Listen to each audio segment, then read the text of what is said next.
Okay, so this past week on Thursday, July 21st, we saw the 8th January 6th committee hearing, the 8th January 6th committee hearing.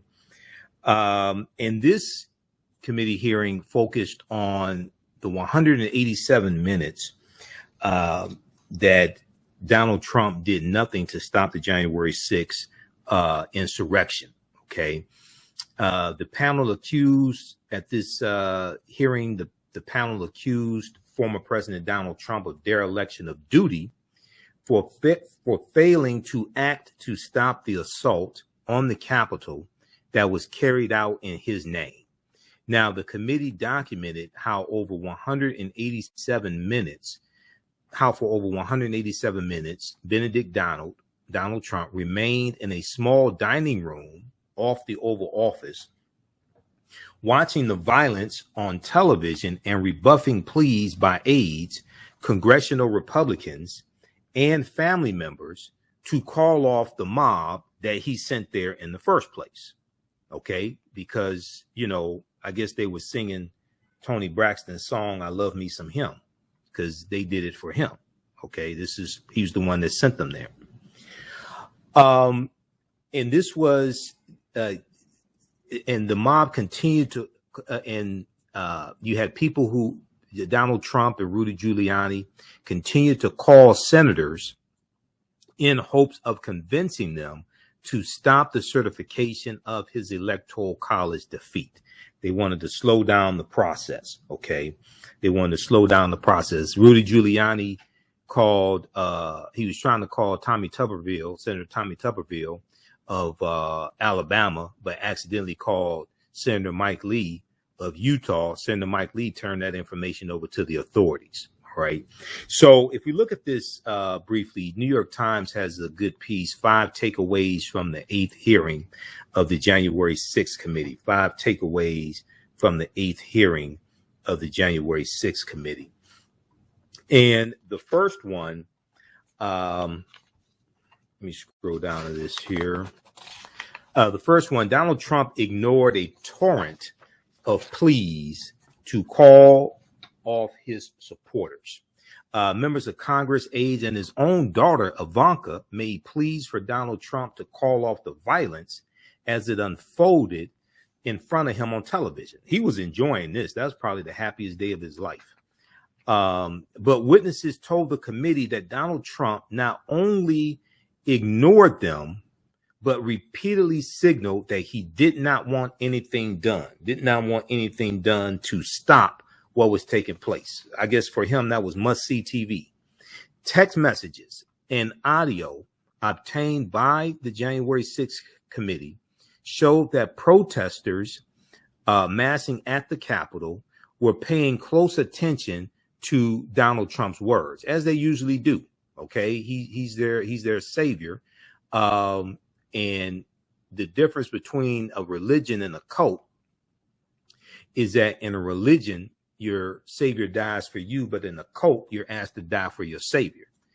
Notice Donald Trump didn't give one of these insurrectionists a presidential pardon. He knew they were going to be prosecuted. He could have given them a pardon before he left office. He chose not to give them a pardon, and they're being convicted, going to prison for him. Guilty pleas has been over 305 guilty pleas. There have been close to 900 people who've been arrested and charged, and more prosecutions, more people are being convicted. Now, Representative Adam Kinzinger, who's a Republican from Illinois, he's the only male Republican. There's only 2 Republicans on the committee, Liz Cheney of Wyoming and Adam Kinzinger of Illinois. Kissinger helped lead the hearing this past Thursday. He said that former President Donald Trump, after learning of the Capitol breach, resisted putting out a tweet saying, stay peaceful. He resisted putting out a tweet saying, stay peaceful. Quote, he told Mark Meadows, former chief of staff, then chief of staff, Mark Meadows, that the rioters were doing what they should be doing and the rioters understood they were doing what President Trump wanted them to do, end quote, Representative Adam Kinzinger said, referring to what Donald Trump told his chief of staff, Mark Meadows. All right, now I want to go to this clip here. Let's go to clip, let's see, this is clip number 2, Jalen. This is from Roland Martin Unfiltered. So we spoke with, when I was on Friday, we spoke with Capitol Police Officer Harry Dunn. Now, Harry Dunn, you've probably seen him in numerous interviews. He's an African-American police officer. Harry Dunn also testified at a congressional hearing as well about what happened that day. So let's go to this clip, Jalen. Polarizing society that we live in, we can't continue this way. Where does it end? Look at like January 6th. Like, look how close we were. Like, what if we're not so lucky next time? Yep. Questions from my panel. I'll start with you, Kelly. Hi, friend. Good to see you. And we've talked about this several times, specifically when it comes to how you have to conduct yourself within your own ranks, right? Because it's not just outside people who are biased against what you're doing. My understanding is that you still have people within law enforcement, both in your division and others nationwide, who do not agree with what you're doing. So my question to you is, how do you reconcile the need and the duty to tell the truth versus the perceived duty, rather, as a cop to be objective or apolitical, which effectively is to be silent? It's a simple answer for that. What's right is right and what's wrong is wrong. What's right should be spoken on and what's wrong should be spoken against. It's just as simple as that. Everybody has a moral compass and they know what's right and they know what's wrong. I try my best to be very matter of fact when it comes to these interviews, to speaking out, to doing my job. I'm just very matter of fact. I try to keep opinions out of it. So, if I'm wrong or disagree with something, that's all that is. But when it comes to actual matter of fact, did this happen? Yes or no? Why did it happen? This is why it happened. And that's it. But it's very important to continue to keep speaking out on the truth. Like, I won't be silent about that because I believe in doing what's right. Michael. Hello, Officer Harry Dunn. Hey, it's a pleasure to talk to you, brother. You are a real American hero, and I appreciate everything that you do. My question is, do you encourage African Americans to become Capitol Hill police officers? I know the January 6th insurrection, and hearing from some African American Capitol Hill police officers and previous ones, they talk about the racism that they have experienced as Capitol Hill police officers. So do you encourage more African Americans to become Capitol Hill police officers? And maybe if you can share with us 1 or 2 reasons why you became a Capitol Hill police officer as well. Thank you. Yeah, no, thank you for your kind words. No, so I absolutely believe, not necessarily just Capitol Police, I encourage members of any community to be involved in their communities. One of the reasons I believe that policing comes under such scrutiny, and a lot of times there are officers in communities that don't understand how communities work, is because police communities, the police don't look like the communities that they police. Right. Their representation. I mean, if you have a Asian community, you shouldn't be, 80% Asian community should not be 90% Black police officers there. And, in any demographic that you want to choose or plug into that communities need to look like and understand. Police communities need to look like the communities that they police. So I think it definitely is important. And I would encourage anybody in any community to join, not just policing. It could be any kind of type of public service, because like I said, this world that we're living in. It's our job to take care of it and to do it. Like, people are going to do stuff for us. So whether that is speaking out, volunteering, helping, like, we're here to give back. And I don't think a lot of people are doing that, and they're depending on one or two people to be a voice, like, for thousands and thousands, and it's taxing. And I've learned that just being one of the officers who's speaking out. Like, people jokingly call me a spokesperson. No, I'm not. I'm just speaking my truth. But Right. about what's important to me. And there's so many. That's the thing. Like, there's so many. Everybody's familiar with my story, but there were hundreds of officers on duty that day that has a story to tell. And Right. I've been to get them to speak out and tell your story. This is what you coming out and talk. And for whatever reason, it's their choice. But a lot of people are not doing it.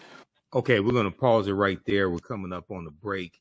You listen to the African History Network show right here on 910 AM, the Superstation. We'll continue this on the other side of the break. That was Capitol Hill police officer Harry Dunn. And we were talking about the 8th January 6th committee hearing. You listen to the African History Network show on Michael Imhotep. 313-778-7600. 313-778-7600 is the call-in number for every question or comment. We'll be back in a few minutes. 910 AM Superstation, a division of Adele Media. We got the topics. Host Brother Michael Imhotep. Now, we deal with a number of different topics here on the African History Network show. We do current events and history and much, much more. We're going to give you an update on what's going on. This is about self-preservation. We have to extinguish the fire of white supremacy. See, that's without consequence. Catch it right here on 910 AM Superstation. The views and opinions expressed on any program are those of the producers and or the persons appearing on the program and do not necessarily reflect the views and opinions of 910 AM Superstation or Adele Media. Welcome back to the African History Network show. All right. We're going to go back to that clip here in just a second. And then also check out this article that April Ryan wrote for thegrio.com.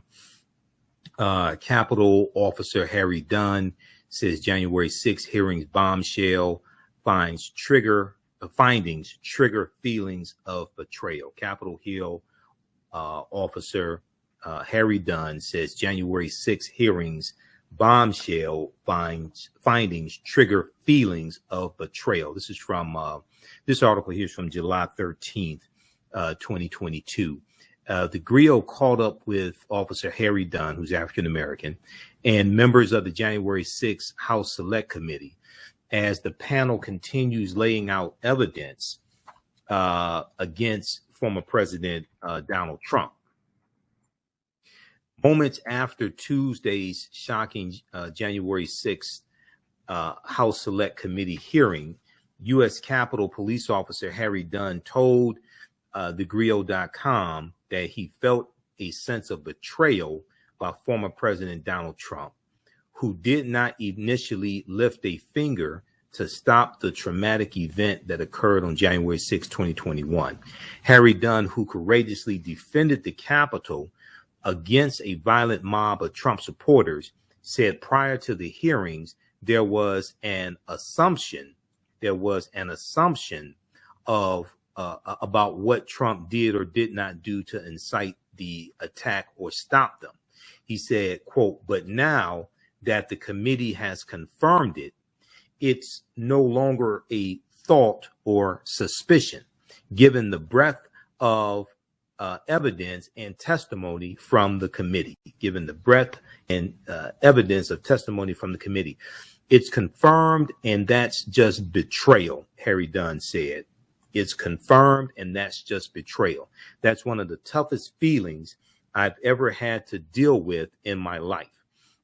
Now, Republican U.S. Representative Liz Cheney of Wyoming on Tuesday. So this was the seventh hearing. That this article is about the seventh hearing. Okay, the eighth hearing took place on Thursday, July 21st. This is about the seventh hearing that took place on Tuesday, right around Tuesday, July 12th.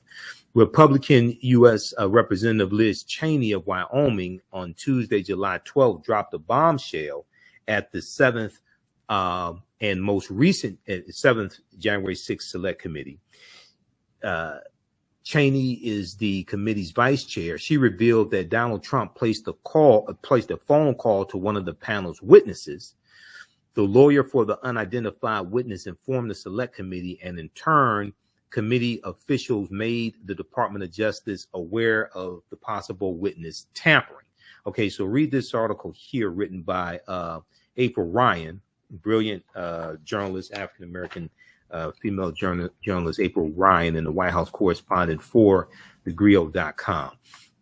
Okay, so on Friday, July 22nd, when I was on Roland Martin Unfiltered, we spoke with Harry Dunn, who April Ryan interviewed for the Griot. And let's go back to that clip. I became a police officer. Like I use this, I kind of like have a type A personality with a type B heart. Like I'm very passionate, I'm caring, but I also believe I have this, I'm 6'7", I have a stature, I command, like to think I command a little bit of at least attention when I come around, and I know how to talk to people, and I want to see people succeed. I truly believe in service and public service and helping people. And I think that's what policing is about. Thank you. Matt?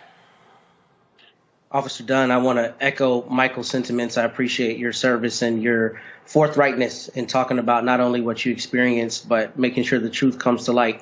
And I have kind of a difficult question for you, but I'm interested nonetheless. How do you go to work every day and continue to protect people that not only disagree with you, as you alluded to earlier, but who have made political theater out of trying to deny what we saw happen in real time? I mean, how have you grappled with the fact that there are people you're continuing to protect who are not being honest about the fact that you had to protect them on January 6th from a riotous mob? How have you dealt with that? Like I said, I realized that sometimes that things are bigger than you. It's not just about me. I also realized that, people use this term a lot, and I think it's interpreted wrong a lot. People need a seat at the table. Like, so what's the alternative to me not being there, to me leaving? I'm not going to let anybody's opinion or their behavior force me out of doing something that I'm good at, something that I like doing. I'm not going to allow anybody to do that.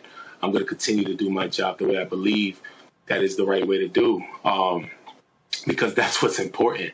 I'm going to continue speaking out against my truth. What if, just counter your point, what if somebody says, how can I keep working around an individual like him who keeps speaking out against what I'm speaking out against? I mean, why not look at it that way?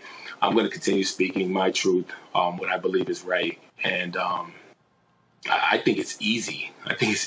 To, it was difficult to interpret, to find another narrative, frame it how I could continue to do it. That was difficult to find out how to frame. But once I did, I'm like, this isn't hard, because doing the right thing shouldn't be difficult, and it is for a lot of people, and I can't live like that. So. Well, Harry Dunn, we appreciate your service. We appreciate you being forthright, not backing down, not running away. And also, last week when they had the hearing, one of those former Oath Keepers, I believe, the folks reported that he came up to you and apologized, and that you accepted it, and you tweeted, no, he apologized. He said it was not accepted.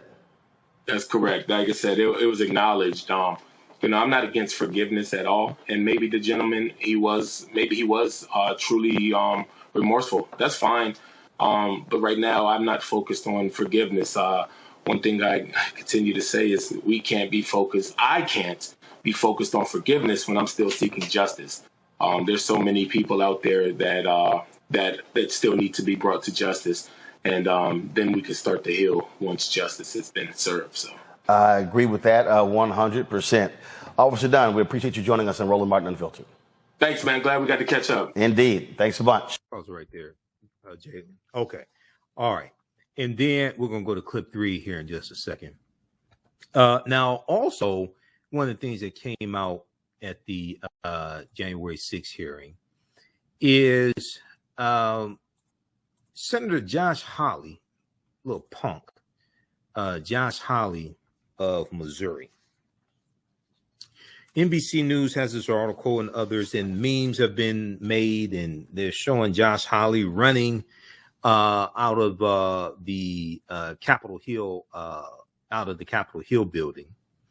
After hours before, when he was outside, he raised his fist in the air in solidarity with the insurrectionists that he incited, because he was one of the early ones inciting the insurrectionists even before they got there. Okay, there was a good article from, I think it may have been Politico. I'll try to pull up this article, but this piece right here from NBC News, Josh Hawley, Hawley, seen fleeing from pro-Trump mob he riled up with fist salute in newly released January 6th footage. So we got to see this at the January 6th hearing, and we got to see this little punk running.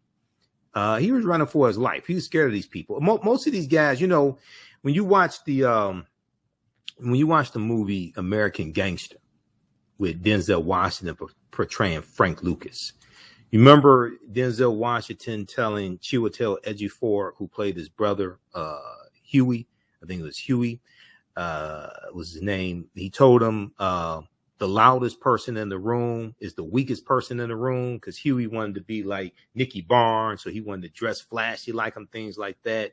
And Denzel was telling him, you need to tone down your appearance, get a business suit, etc. He said the loudest person in the room is the weakest person in the room. That's Josh Hawley. Video of Missouri Republican senator running away from the rioters elicited a burst of laughter in the congressional hearing room.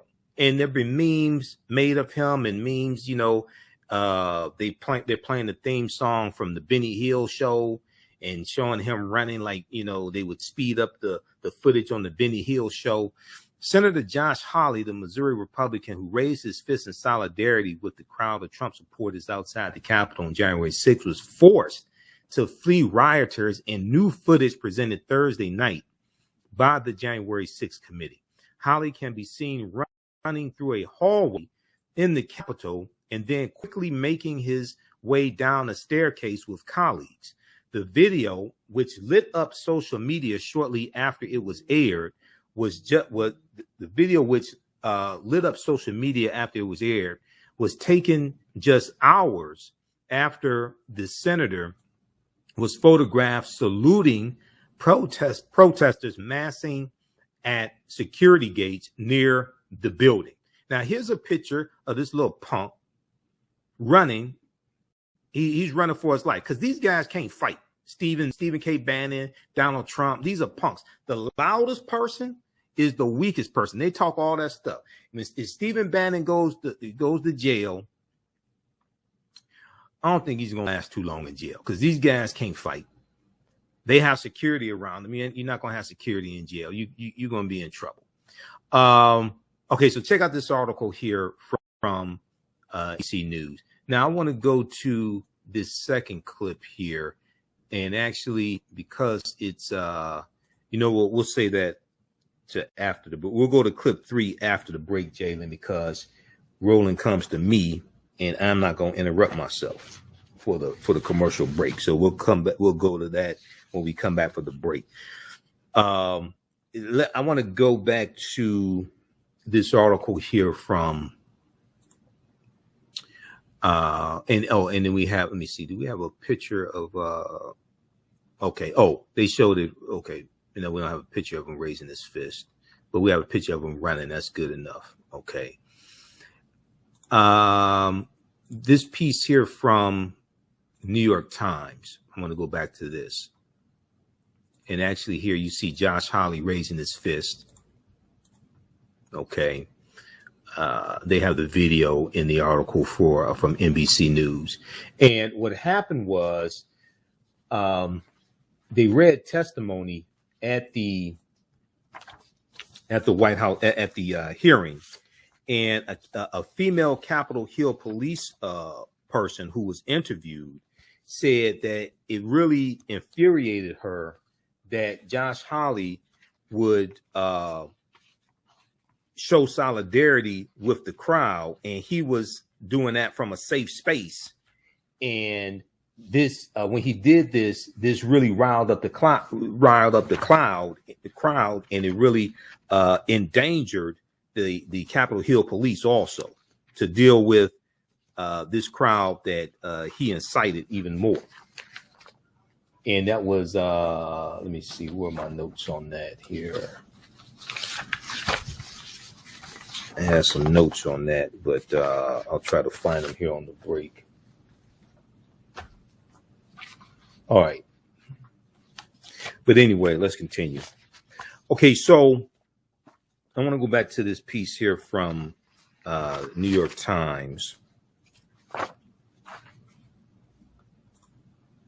5 takeaways from the January 6th hearing, from the 8th January 6th hearing. This is from New York Times, July 21st, 2022.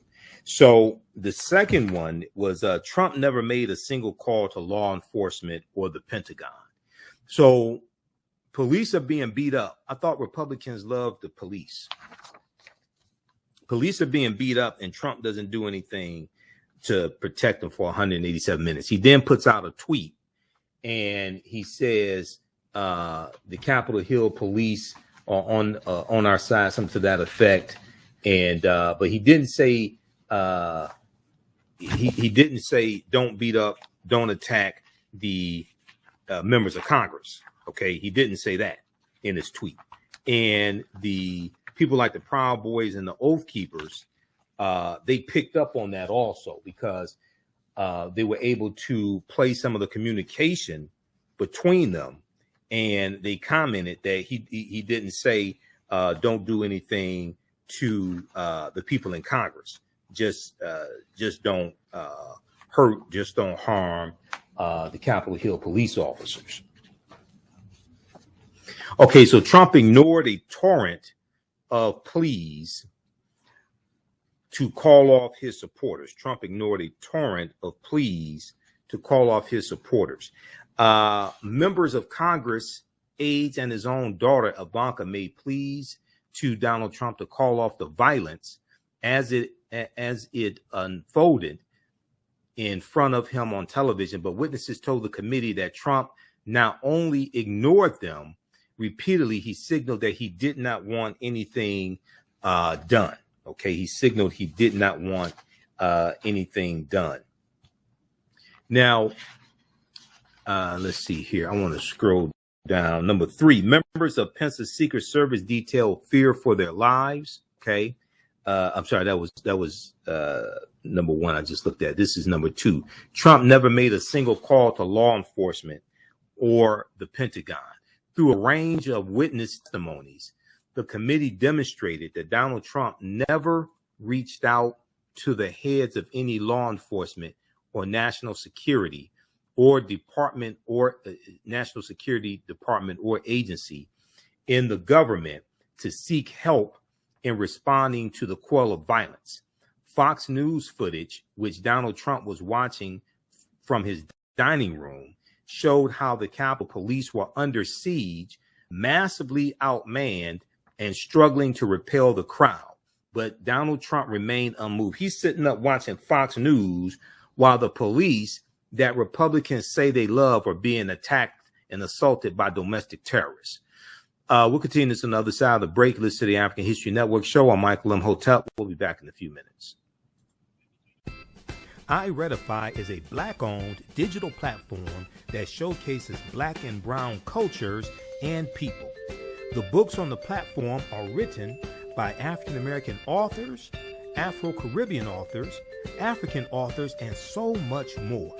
Kids 14 and under can read ebooks, listen to audiobooks, and complete learning activities. Kids can even write in the books digitally. Get unlimited access to everything on the platform for only $8.99 a month at iRedify.com. Sign up for your membership today.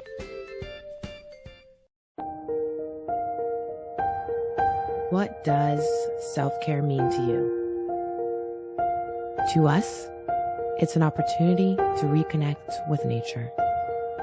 A chance to create something remarkable. At Sage and Elm Apothecary, our handcrafted skincare and household products immerse you in Earth's sweetest nectar, connecting you to nature in a way you never imagined. See for yourself and visit us at sageandelmapothecary.com. Welcome back to the African History Network show right here on 910 AM Superstation Future Radio. All right.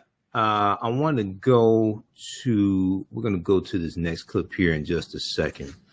Right before the break, we were going through this piece from the New York Times, and this deals with 5 takeaways from the 8th January 6th hearing. And the second takeaway was Trump never made a single call to law enforcement or the Pentagon.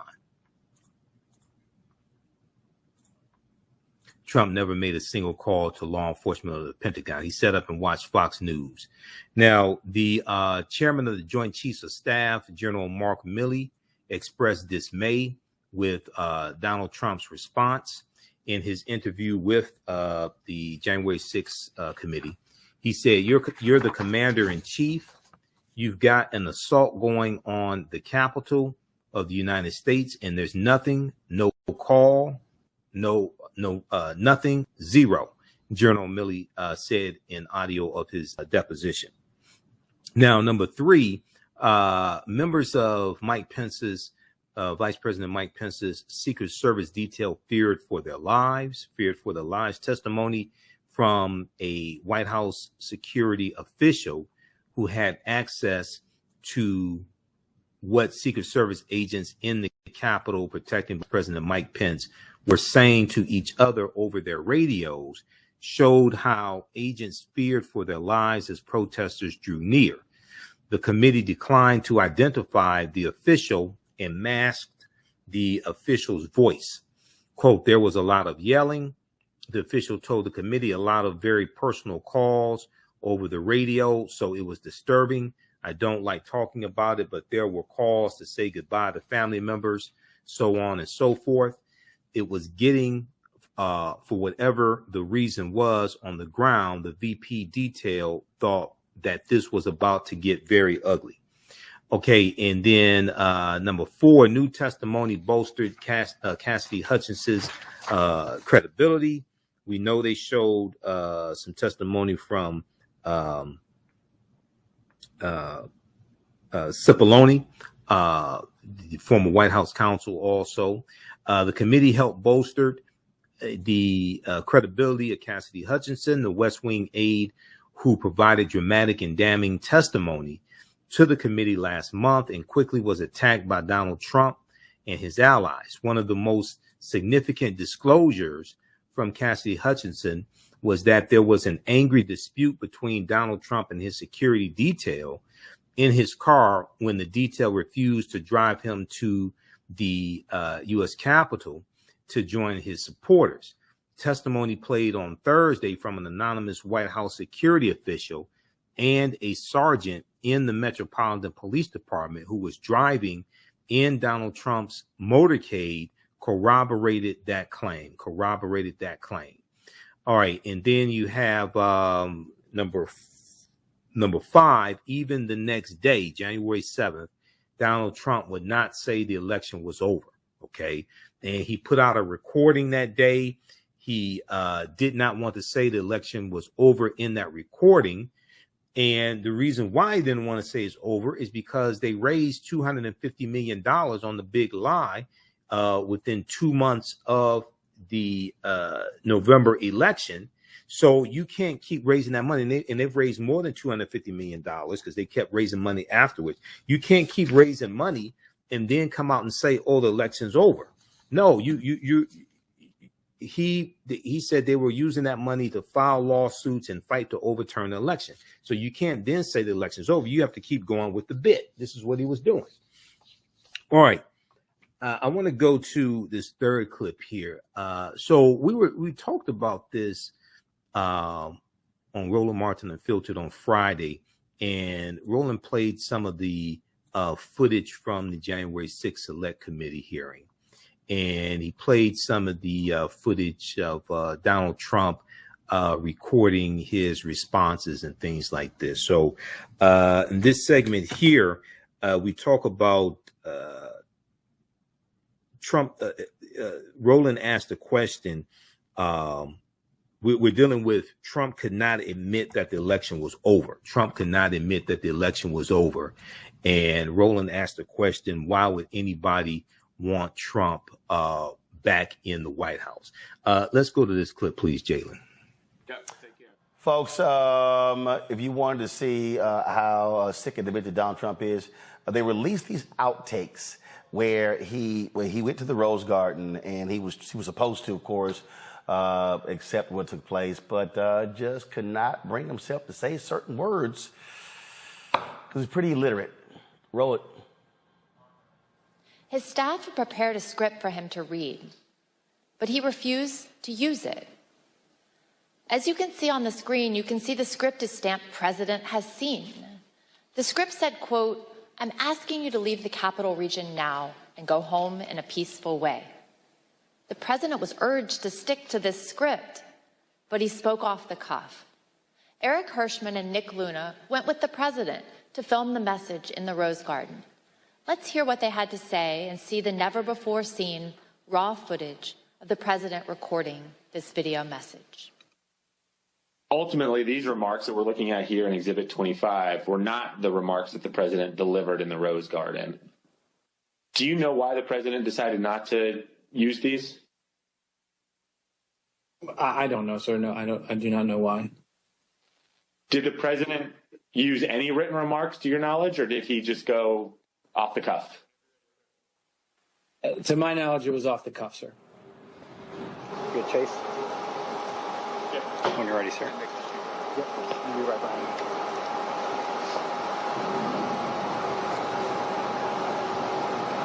you. You tell me when? When you're ready, sir.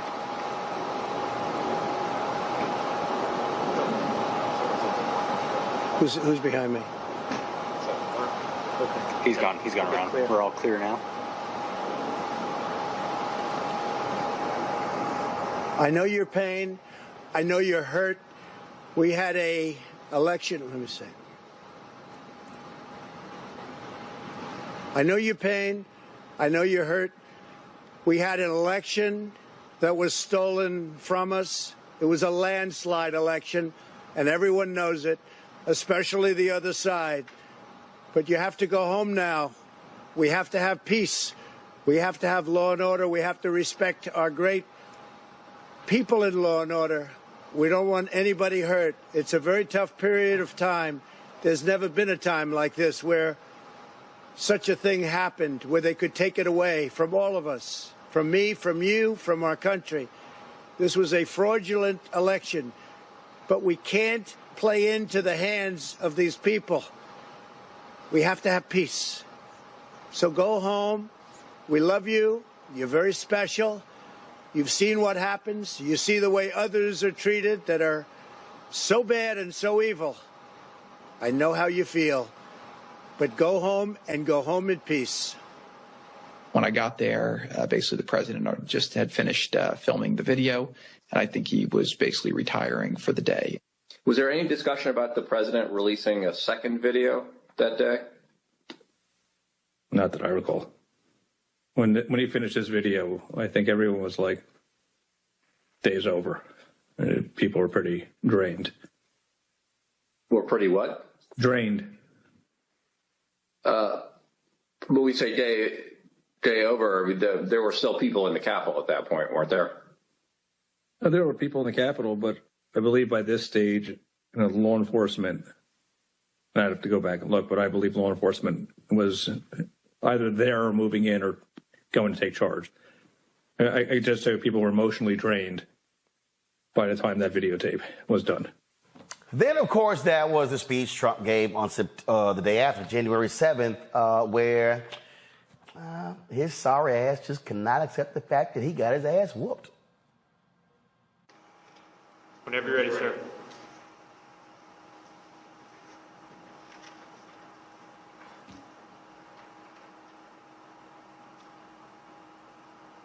I would like to begin by addressing the heinous attack yesterday, and to those who broke the law, you will pay.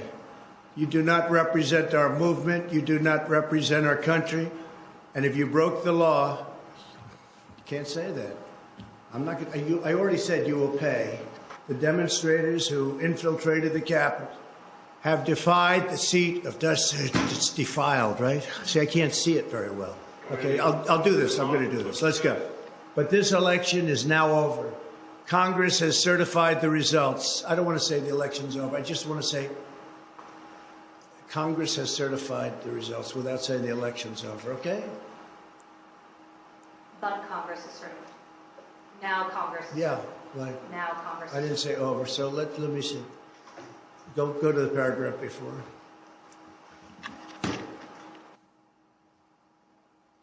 Okay? I would like to begin by addressing the heinous attack yesterday. Yesterday is a hard word for me. Just take it out. The heinous attack. Ah, good. Take the word yesterday, because it doesn't work with the heinous attack on our country. Say on our country. Want to say that? No, keep it. My only goal was to ensure the integrity of the vote. My only goal was to ensure the integrity of the vote.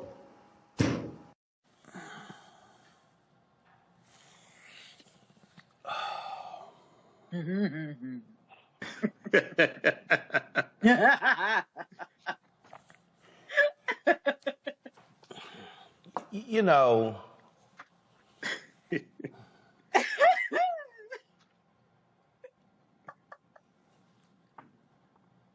if you supported that idiot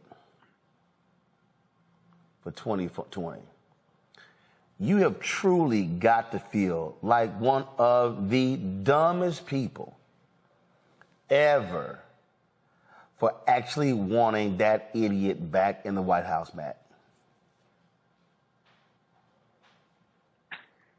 I don't know if there's anything for me to add. I think you're right.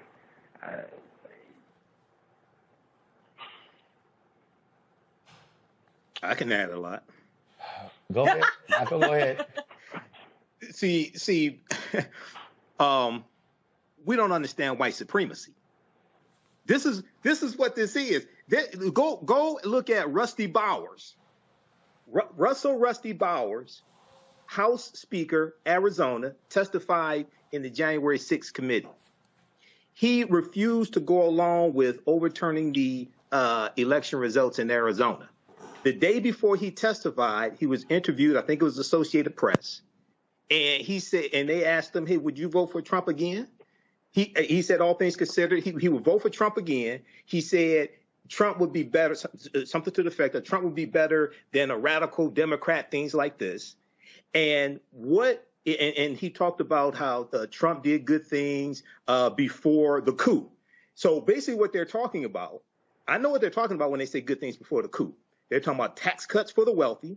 They're talking about 226 federal judges, ultra-conservative judges, lifetime appointments, so they can maintain control of the legislative branch, of the judicial branch of the federal government. And they're talking about 3 Supreme Court justices to overturn Roe versus Wade and possibly other long-standing constitutional rights as well. So this is why these people voted for him. Now, Rusty Bowers, he just wasn't willing to go to prison for Trump, but he's willing to vote for this domestic terrorist again. This is why the 2020. Well. The next day he backtracked from that somewhat. They always backtrack when their ass gets caught. They always backtrack when they get caught. Just like Representative Senator Mike Braun, he backtracked when it exploded, when he talked about states' rights when it came to I think it was interracial marriage. I think that was what it was, the Republican. They always backtrack when the spotlight is on them. And then when it's safe to go back to their original position, which is how they feel, this is what they revert back to. Kevin McCarthy, when the spotlight was on him, he denounced Trump. 2 weeks later, his ass is down kissing Trump's ring. No telling what else he kissed down in Mar-a-Lago. Okay, and then he's supporting Trump and defending him. They always backtrack when their ass gets busted. So what we have to make sure that we do is vote them out of power and make sure they never get back in power again. This is about self-preservation. This 2022 midterm election, this is the first midterm election since an insurrection, since the 1866 midterm election after the Civil War. This is the most crucial. I turn 51 in June. This is the most crucial midterm election I've ever seen or read about in modern history. So this is about self-preservation. Hotep, everybody. Hey, this is Michael Imhotep, founder of the African History Network, host of the African History Network show. I'm a talk show host, researcher, lecturer, writer, and historian. And I want to give a special shout out to everybody who has attended the 11th annual Liberated Minds Black Homeschool and Education Expo. I just want to take a few minutes, and we had a great presentation that I did on Saturday. So I teach 2 online history classes. One on Saturday and one on Sunday. On Saturday, the class that I teach, normally 2 p.m. to 4 p.m. Eastern Standard Time, is called Ancient Kemet, the Moors, and the Ma'afa, Understanding the Transatlantic Slave Trade, what they didn't teach you in school. And this is normally a 10-week online class. We deal with thousands of years of history and what leads up to the transatlantic slave trade taking place. We can't start studying our history in slavery. Even when we study the transatlantic slave trade, which is important to study, we can't start in 1619 or in the 1440s with the Portuguese, when the Portuguese get involved in the transatlantic slave trade. We have to understand the history chronologically and deal with the 800-year occupation of Europe by the Africans known as the Moors, who entered into the Iberian Peninsula, today known as Spain and Portugal, from North Africa in 711 AD. When we discuss the transatlantic slave trade, we have to first understand that African people are the original people of North, Central, and South America and have been in the land we call the United States at least 51,700 years. Now, the second class I teach is on Sundays, normally 2 p.m. to 4 p.m. Eastern Standard Time. It's called From the Civil War to the Civil Rights Movement and Black Power, 1865 to 1968. Now, these classes are normally $130. They're on sale right now, $60.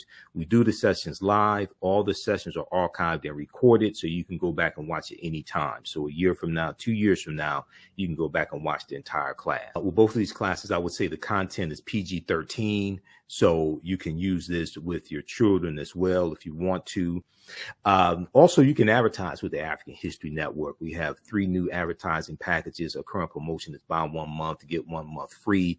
We have 1 million followers at our Facebook fan page, the African History Network. And with our platinum package, we'll take out ads on our Facebook fan page for you as well to help maximize your advertising campaign. And we take your 30-second to 60-second commercial, we put into the rebroadcast of our shows, and also into the audio podcast of our shows as well. We only have 20 advertising slots because we have a finite amount of advertising space. Email us at TheAHNShow@TheAfricanHistoryNetwork.com, TheAHNShow@TheAfricanHistoryNetwork.com, or call us 313-462-0003. All right, right now it's corrects wrong behavior. It's not over till we win. Wakanda forever, and we'll talk to you soon. Peace. iRedify is a Black-owned digital platform that showcases Black and Brown cultures and people. The books on the platform are written by African-American authors, Afro-Caribbean authors, African authors, and so much more. Kids 14 and under can read ebooks, listen to audiobooks, and complete learning activities. Kids can even write in the books digitally. Get unlimited access to everything on the platform for only $8.99 a month at iRedify.com. Sign up for your membership today. STEM Forward, helping our community find their place in the emerging fields of science, technology, engineering, and mathematics. Join us for our monthly live stream on our website, stemforwardedu.org. Watch, subscribe, share. Also join our mailing list to stay up to date with STEM resources and opportunities. STEM Forward. The future is now. Watch, subscribe, share.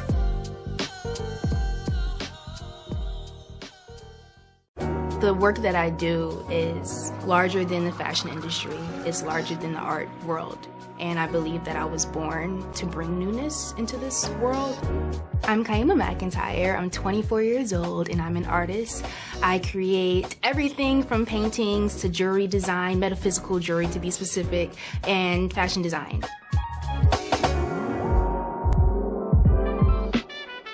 The only reason why my prom dress went viral is because people needed it. Within a few days of going viral, Notori Naughton reached out to me and she's like, I saw your dress, can you make me a dress? I was equally as shocked to be asked by a celebrity to design their dress at the age of 17. That's just one person, and the list just continues to go on to Janet Jackson, to Tyra Banks. It really hits home. That means that the discussion is happening on the grounds in real time.